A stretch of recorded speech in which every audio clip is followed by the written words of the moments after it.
Opinions and stories around the game we love, told by your favorite storytellers. Stay up to date with all things cricket. Subscribe to Cricbuzz's YouTube channel and press that bell icon now.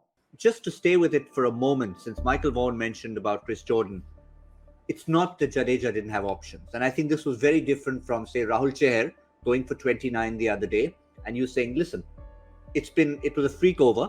Here's another over, get him out. That's a different thing. It was halfway through the innings. This is do or die at the end of the game. And maybe it's not Jordan's day. Maybe it's not his thing. He had options. He could have gone to himself, Mukesh Chaudhary, or even Shivam Dube. Yeah, the issue was that the last time they went to Shivam Dube, he went for 19 runs.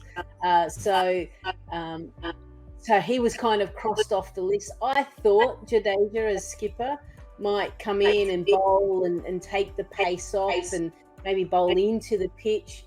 I guess we'll never know. And these are the things that they'll dissect as they kind of go through. But I was fascinated to see how many people were in that huddle to figure out who was going to bowl that last over and what the field was going to be. There was a lot of chefs in the kitchen. I wonder in the end who decided it was going to be Chris Jordan to bowl.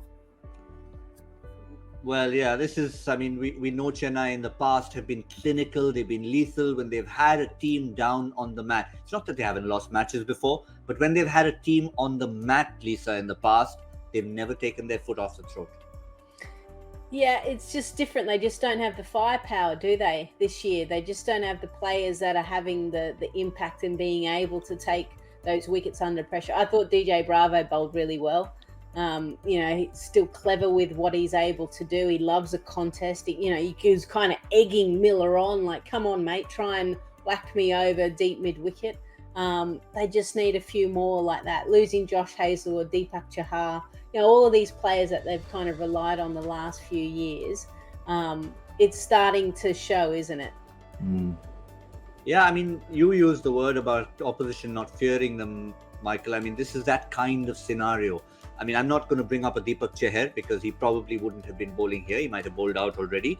But if he had bowled out already, they would probably be in much worse a position and wouldn't even be requiring the 18th, 19th and 20th.